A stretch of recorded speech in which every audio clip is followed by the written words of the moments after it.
Hello ಎಲ್ರಿಗೂ ನಮಸ್ಕಾರ. Eklavya YouTube ಚಾನಲ್ಗೆ ನಿಮಗೆ ಸ್ವಾಗತ. RRB NTPC ಪರೀಕ್ಷಾ ಸರಣಿಯನ್ನು ನಡೆಸ್ತಾ ಇದ್ದೀವಿ. ಸೊ SBK ಕನ್ನಡ ಮತ್ತು Eklavya one vision one dream ಎರಡು ಚಾನಲ್ಗಳಲ್ಲಿ ನಿಮಗೆ ಸ್ಪ್ಲಿಟ್ ಆಗಿ ಕಂಟೆಂಟ್ಗಳು ಸಿಗ್ತಾ ಹೋಗ್ತವೆ. SBK ಕನ್ನಡ ಚಾನಲ್ಗೆ ಸಬ್ಸ್ಕ್ರೈಬ್ ಮಾಡ್ಕೊಂಡ್ರೆ ಅಲ್ಲಿ ಮ್ಯಾಥ್ಸ್ ಮತ್ತು ರೀಸನಿಂಗ್ ಸಂಬಂಧಪಟ್ಟ ಎಂಟೈರ್ ಸಿಲೆಬಸ್ನ ಕ್ಲಾಸಸ್ನ ನೀವು ನೋಡ್ಬೋದು.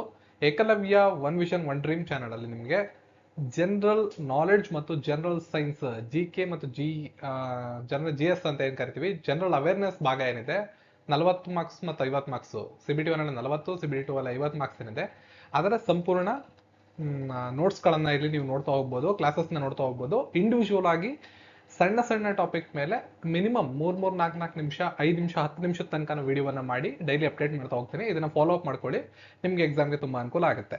ಸೊ ಇವತ್ತಿನ ಟಾಪಿಕ್ ಏನು ಅಂದ್ರೆ, ನಾವು ಪೇಪರ್ ಜನರಲ್ ನಾಲೆಡ್ಜ್ ಪೇಪರ್ ಅಲ್ಲಿ CM ಮತ್ತು ಗವರ್ನರ್ಗಳು ಯಾವ್ಯಾವ ಸ್ಟೇಟ್ ಅಲ್ಲಿ ಯಾವ್ಯಾವ CM ಇದ್ದಾರೆ, ಗವರ್ನರ್ಗಳಿದ್ದಾರೆ ಮತ್ತು ಪ್ರಮುಖವಾದ ಹುದ್ದೆಗಳಲ್ಲಿ ಯಾರಿದ್ದಾರೆ ಅಂತ ನೋಡ್ತಾ ಹೋಗೋಣ. ತುಂಬಾ ಸರಳವಾಗಿರುತ್ತೆ. ಹಾಗೆ ನೀವೇನಾದ್ರೂ ಈ ಕ್ಲಾಸ್ ನೋಟ್ಸ್ಗಳು ಹಾಗೆ ಪ್ರಮುಖವಾದ NCERT ಪುಸ್ತಕಗಳಿರ್ಬೋದು, RRB previous year question papers ಇರ್ಬೋದು, ಇವೆಲ್ಲ ಬೇಕು ಅಂದ್ರೆ ನಮ್ಮ ಪೇಡ್ ಟೆಲಿಗ್ರಾಮ್ ಚಾನಲ್ಗೆ ಜಾಯ್ನ್ ಆಗ್ಬೋದು.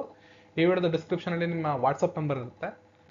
ಸೊ ಇಲ್ಲೇನ್ ಮಾಡ್ಬೇಕಾಗತ್ತೆ, ನೀವು ಇಲ್ಲಿ ಕೊಟ್ಟಿರುವಂತ QR ಕೋಡ್ ಅನ್ನ, ಈ QR ಕೋಡ್ ಬಿಟ್ಟು ಬೇರೆ ಯಾವುದಕ್ಕೂ ಪೇ ಮಾಡಿದ್ರು ವ್ಯಾಲಿಡ್ ಆಗೋದಿಲ್ಲ. ಇಲ್ಲಿ ಕೊಟ್ಟಿರುವಂತ QR ಕೋಡ್ ಇದಕ್ಕೆ ಪೇ ಮಾಡಿ 99 ಅದರ ಸ್ಕ್ರೀನ್ ಶಾಟ್ ಅನ್ನ ಈ ವಿಡಿಯೋದ ಡಿಸ್ಕ್ರಿಪ್ಷನ್ ಇರೋ ವಾಟ್ಸ್ಆಪ್ಗೆ ಕಳ್ಸಿಕೊಡ್ಬೇಕು. ನಿಮಗೆ ಗೊತ್ತಾಗ್ಲಿಲ್ಲ ಅಂದ್ರೆ ಡಿಸ್ಕ್ರಿಪ್ಷನ್ ಇರೋ ವಾಟ್ಸ್ಆಪ್ ನಂಬರ್ಗೆ ಕಾಂಟ್ಯಾಕ್ಟ್ ಮಾಡಿದ್ರೆ ಅಲ್ಲಿ ನಿಮಗೆ ಹೆಚ್ಚಿನ ಮಾಹಿತಿಯನ್ನ ಕೊಡ್ತೀವಿ. ಅದು ಪ್ರೈವೇಟ್ ಚಾನಲ್ ಆಗಿರುತ್ತೆ, ಪೇಯ್ಡ್ ಕಂಟೆಂಟ್ಗಳನ್ನ ಕೊಡೋದಕ್ಕೆ ಇರ್ತಕ್ಕಂಥ ಒಂದು ಚಾನಲ್ ಅಷ್ಟೇ. ಓಕೆ, ಆಸಕ್ತರು ಫಾಲೋ ಮಾಡ್ಬೋದು, ಯಾವುದೇ ಒತ್ತಾಯ ಇರೋದಿಲ್ಲ.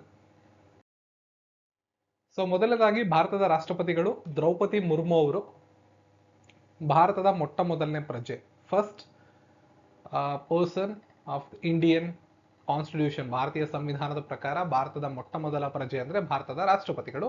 ಪ್ರೆಸೆಂಟ್ ಇರ್ತಕ್ಕಂಥದ್ದು ಯಾರು ಅಂದ್ರೆ ದ್ರೌಪದಿ ಮುರ್ಮು ಅವರು. ಇನ್ನು ಭಾರತದ ಉಪರಾಷ್ಟ್ರಪತಿಗಳು ಎರಡನೇ ಪ್ರಜೆ ಅಂತ ಕರಿತೀವಿ, ಜಗದೀಪ್ ಧನ್ಕರ್ ಅವರು. ಫೋಟೋ ಕೂಡ ಇದೆ, ನೋಡ್ಕೋಬಹುದು ನೀವು.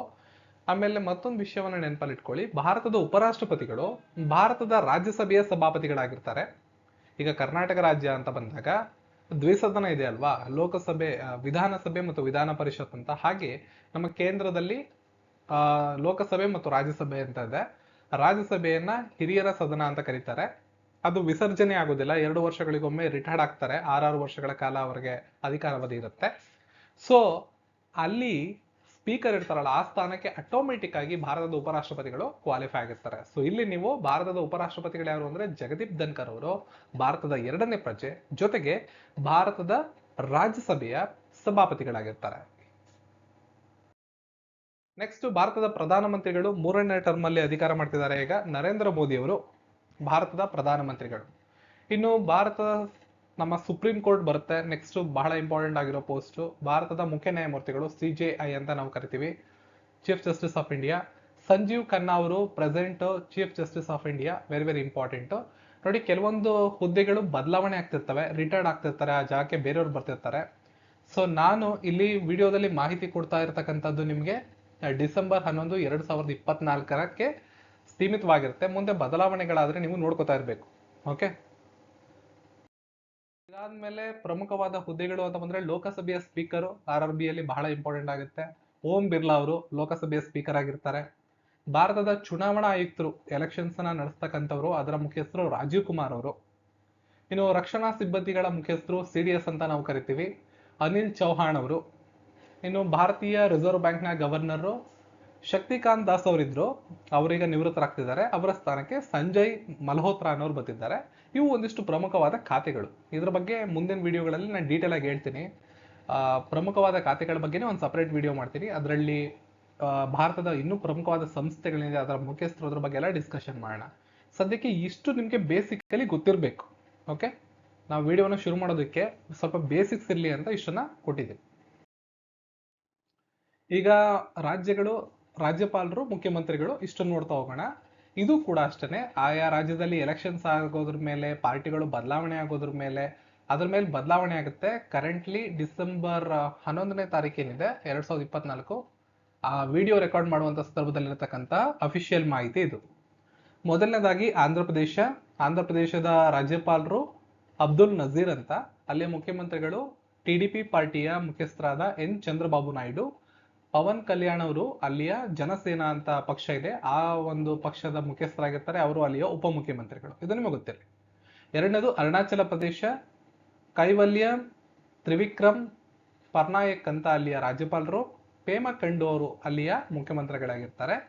ನೆಕ್ಸ್ಟ್ ಅಸ್ಸಾಮು, ಲಕ್ಷ್ಮಣ ಪ್ರಸಾದ್ ಆಚಾರ್ಯ ಅಲ್ಲಿಯ ರಾಜ್ಯಪಾಲರು. ಹಿಮಂತ್ ಬಿಸ್ವಾ ಶರ್ಮಾ ಅಲ್ಲಿಯ ಮುಖ್ಯಮಂತ್ರಿಗಳು. ರಾಜ್ಯಪಾಲರು ಮುಖ್ಯಮಂತ್ರಿಗಳನ್ನ ಯಾಕೆ ತಿಳ್ಕೋಬೇಕು ಅಂದ್ರೆ, RRB ಎಕ್ಸಾಮ್ ಅಲ್ಲಿ 1-2 ಮಾರ್ಕ್ಸ್ಗೆ ನಿಮ್ಗೆ ರಾಜ್ಯಪಾಲರು ಅಥವಾ ಮುಖ್ಯಮಂತ್ರಿಗಳ ಮೇಲೆ ಪ್ರಶ್ನೆಗಳನ್ನ ಕೇಳ್ತಾರೆ, ಇಲ್ಲ ಅಂದ್ರೆ ಪಾರ್ಟಿಗಳ ಮೇಲೆ ಪ್ರಶ್ನೆ ಕೇಳ್ತಾರೆ, ಆಯಾ ರಾಜ್ಯಗಳ ಮೇಲೂ ಕೂಡ ಪ್ರಶ್ನೆಗಳನ್ನ ಕೇಳ್ಬಿಡ್ತಾರೆ. ಹಾಗಾಗಿ ನಿಮಗೆ ಇದು ಗೊತ್ತಿರ್ಬೇಕಾಗುತ್ತೆ. ನೆಕ್ಸ್ಟ್ ಬಿಹಾರ, ರಾಜೇಂದ್ರ ಅರ್ಲೇಕರ್ ರಾಜ್ಯಪಾಲರು ಮತ್ತು ನಿತೀಶ್ ಕುಮಾರ್ ಅವರು ಅಲ್ಲಿಯ ಮುಖ್ಯಮಂತ್ರಿಗಳು. ಇದಾದ್ಮೇಲೆ ಛತ್ತೀಸ್ಗಢದಲ್ಲಿ ರಾಮನ್ ದೇಕಾ ಅಂತ ರಾಜ್ಯಪಾಲರು, ವಿಷ್ಣು ದೇವಸಾಯಿ ಅಂತ ಮುಖ್ಯಮಂತ್ರಿಗಳು.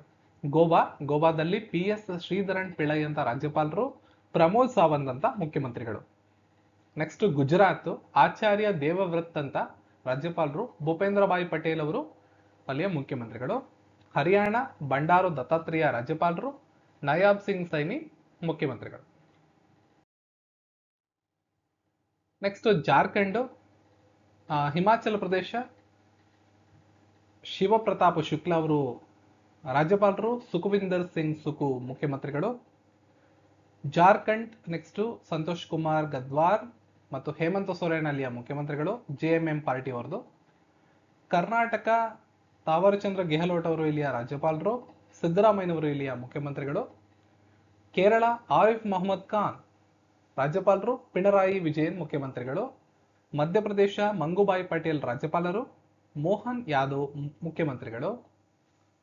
ನೆಕ್ಸ್ಟ್ ಮಹಾರಾಷ್ಟ್ರ, CP ರಾಧಾಕೃಷ್ಣನ್ ರಾಜ್ಯಪಾಲರು, ದೇವೇಂದ್ರ ಫಡ್ನವೀಸ್ ಈಗ ತಾನೇ ಮುಖ್ಯಮಂತ್ರಿಗಳಾಗಿ ಅಧಿಕಾರವನ್ನ ವಹಿಸ್ಕೊಳ್ತಾ ಇದ್ದಾರೆ, ಅವರು ಅಲ್ಲಿಯ ಮುಖ್ಯಮಂತ್ರಿಗಳು. ಇದು ನಿಮಗೆ ಗೊತ್ತಿರಬೇಕು.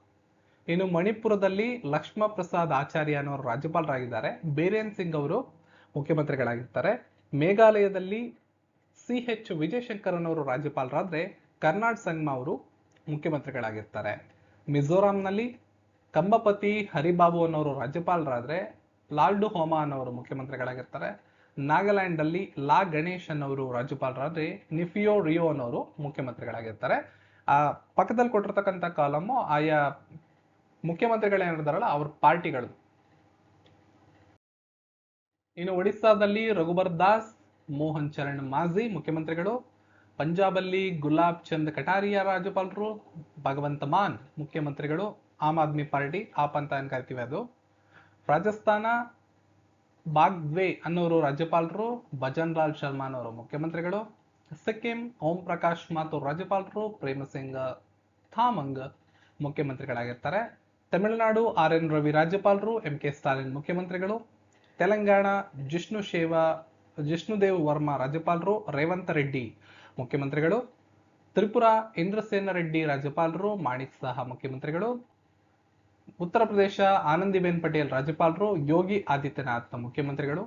ಉತ್ತರಾಖಂಡ, ಗುರ್ಮಿತ್ ಸಿಂಗ್ ರಾಜ್ಯಪಾಲರು, ಪುಷ್ಕರ್ ಸಿಂಗ್ ಧಾಮಿ ಮುಖ್ಯಮಂತ್ರಿಗಳು. ಪಶ್ಚಿಮ ಬಂಗಾಳ, CV ಆನಂದ್ ಬೋಸ್ ರಾಜ್ಯಪಾಲರು, ಮಮತಾ ಬ್ಯಾನರ್ಜಿ ಅವರು ಮುಖ್ಯಮಂತ್ರಿಗಳಾಗಿರ್ತಾರೆ. ಇಲ್ಲಿ ಮುಖ್ಯಮಂತ್ರಿಗಳ ಬದಲಾವಣೆ ಆಯಾ ರಾಜ್ಯಗಳಲ್ಲಿರ್ತಕ್ಕಂತಹ ಅಧಿಕಾರಾವಧಿ, 5 ವರ್ಷಗಳಿಗೊಮ್ಮೆ ಎಲೆಕ್ಷನ್ ನಡೆಯುತ್ತೆ, ಮಧ್ಯಂತರದಲ್ಲಿ ಸರ್ಕಾರ ಪತನ ಆಗ್ಬೋದು ನಾನಾ ಕಾರಣಗಳಿಂದಾಗಿ, ಅಂತ ವಿಷಯಗಳಿರ್ಬೋದು. ರಾಜ್ಯಪಾಲರ ಬದಲಾವಣೆ ಅಂತೂ ಆಗ್ತಾ ಇರುತ್ತೆ. ಸೊ ಬಟ್ ಪ್ರೆಸೆಂಟ್ ಇರ್ತಕ್ಕಂಥ ನಂಬರ್ಸ್ ಇದು. ರಾಜ್ಯಪಾಲರ ಬದಲಾವಣೆ ಆದ್ರೆ ಎಕ್ಸಾಮ್ ಬರೋ ಅಷ್ಟೊತ್ತಿಗೆ ಮತ್ತೊಂದು ವಿಡಿಯೋ ಮಾಡಿರ್ತೀನಿ, ಆವಾಗ ಅಪ್ಡೇಟ್ ನಾನು ಮಾಡಿರ್ತೀನಿ. ಸದ್ಯಕ್ಕೆ ಇಷ್ಟನ್ನು ನೋಡ್ಕೊಂಡಿದ್ದೀನಿ. ಇನ್ನು ನಿಮಗೆಲ್ಲ ಕೊಡ್ಬೇಕಾಗಿರೋ ಮಾಹಿತಿ, ನಮ್ಮ ಕರ್ತವ್ಯ, RRB NTPC ಮತ್ತು ಗ್ರೂಪ್ ಡಿ ಪರೀಕ್ಷೆಗಳ ಪ್ರಶ್ನೆ ಪತ್ರಿಕೆಗಳು ನಮ್ಮ ಪೇಯ್ಡ್ ಗ್ರೂಪ್ ಅಲ್ಲಿ ಏನೇನಿರುತ್ತೆ ಅಂತ ಮಾಡೆಲ್ ಪೇಪರ್ಸ್ ನಾನು ಅಪ್ಡೇಟ್ ಮಾಡ್ತೀನಿ.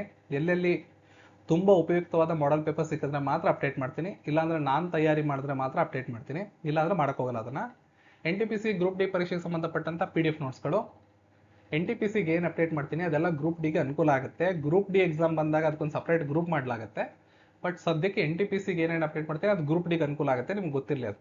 ಇನ್ನು MCQ ಕ್ವಿಸ್ಗಳನ್ನ ನೀಡಲಾಗುತ್ತೆ. ತುಂಬಾ ಇಂಪಾರ್ಟೆಂಟ್ ಆಗಿರೋ MCQಗಳನ್ನ ಕ್ವಿಸ್ ರೂಪದಲ್ಲಿ ಪ್ರತಿದಿನ ಸಂಜೆ 3-4 ಕ್ವಿಸ್, ಮ್ಯಾಕ್ಸಿಮಮ್ 5 ಕ್ವಿಸ್ಗಳನ್ನ ಕೊಡಲಾಗುತ್ತೆ. 6ರಿಂದ 12ನೇ ತರಗತಿವರೆಗಿನ ಟೆಕ್ಸ್ಟ್ ಬುಕ್ಸ್ ಅನ್ನ ಅಪ್ಡೇಟ್ ಮಾಡಿದ್ದೀನಿ. NCERTದು ಕನ್ನಡದಲ್ಲಿದೆ. ಇದನ್ನ ಮಸ್ಟ್ ಅಂಡ್ ಶುಡ್ ಓದಬೇಕು, ಈ ಎಕ್ಸಾಮ್ಗೆ ತುಂಬಾ ಇಂಪಾರ್ಟೆಂಟ್. ಆಮೇಲೆ ಜನರಲ್ ನಾಲೆಡ್ಜ್ ನೋಟ್ಸ್ಗಳು ಜನರಲ್ ಸೈನ್ಸ್ನ ನೋಟ್ಸ್ಗಳು, ಮೆಂಟಲ್ ಎಬಿಲಿಟಿಯ ನೋಟ್ಸ್ಗಳು, ಇದು ಎಷ್ಟು ಪ್ರಾಪರ್ ಆಗಿರೋ ನೋಟ್ಸ್ಗಳು ಸಿಗ್ತಾವೋ ಅಷ್ಟು ಪ್ರಾಪರ್ ಆಗಿರೋ ನೋಟ್ಸ್ಗಳನ್ನ ಅಪ್ಡೇಟ್ ಮಾಡ್ತೀನಿ. ಈಗ ಆಲ್ರೆಡಿ ಇರುವಂಥ ಕೆಲವೊಂದು ನೋಟ್ಸ್ಗಳನ್ನ ನೀವು ಗ್ರೂಪಲ್ಲಿ ನೋಡ್ಕೋಬೋದು. ಅದನ್ನು ಹೊರತುಪಡಿಸಿದ್ರೆ ನಾನು ಕ್ಲಾಸಸ್ಸಲ್ಲಿ ಏನು ಮಾಡ್ತೀನಿ, ಆ ನೋಟ್ಸ್ಗಳೆಲ್ಲ ಈ ಗ್ರೂಪಲ್ಲಿ ಬರುತ್ತೆ. ಇಷ್ಟು ನಿಮಗೆ ಗೊತ್ತಿರಲಿ. ಓಕೆ, ಇದಾಗಿತ್ತು ಇವತ್ತಿನ ಮಾಹಿತಿ. ಈ ವಿಡಿಯೋನ ಲೈಕ್ ಮಾಡಿ, ಶೇರ್ ಮಾಡಿ, ಚಾನಲ್ನ ಸಬ್ಸ್ಕ್ರೈಬ್ ಮಾಡ್ಕೊಳ್ಳಿ. ಮತ್ತೆ ನಮ್ಮ 2 ಯೂಟ್ಯೂಬ್ ಚಾನಲ್ಗಳನ್ನು ಸಬ್ಸ್ಕ್ರೈಬ್ ಮಾಡ್ಕೊಂಡಿರಿ. 2 ಬೇರೆ ಬೇರೆ ಕಂಟೆಂಟ್ಗಳು 2 ಚಾನಲ್ಗಳಲ್ಲೂ ನಿಮಗೆ ಸಿಗ್ತಾ ಹೋಗುತ್ತೆ. ಸಿಲೆಬಸ್ ಬಗ್ಗೆ ನಿಮ್ಗೆ ಏನಾದ್ರು ಡಿಸ್ಕಷನ್ ಮಾಡಬೇಕಿದ್ರೆ, ಡೌಟ್ಸ್ ಇದ್ರೆ, ಯಾವ್ಯಾವ್ದ್ರ ಮೇಲೆ ಏನೇನು ಬರುತ್ತೆ ಅಂತ ಗೊತ್ತಿದ್ರೆ, ಜೊತೆಗೆ ಈ ವಿಡಿಯೋನ ಎಲ್ಲಿಂದ ಪಿಕ್ ಮಾಡಿದ್ದೀನಿ ಅಂತ ನಿಮ್ಗೆ ಗೊತ್ತಾಗಬೇಕು ಅಂದರೆ SBK ಕನ್ನಡ ಯೂಟ್ಯೂಬ್ ಚಾನಲ್ಗೆ ಹೋಗ್ಬಿಟ್ಟು ಸಿಲೆಬಸ್ ರಿಲೇಟೆಡ್ ಆಗಿ ಒಂದು ವಿಡಿಯೋನ ಅಪ್ಡೇಟ್ ಮಾಡಿದ್ದೀನಿ.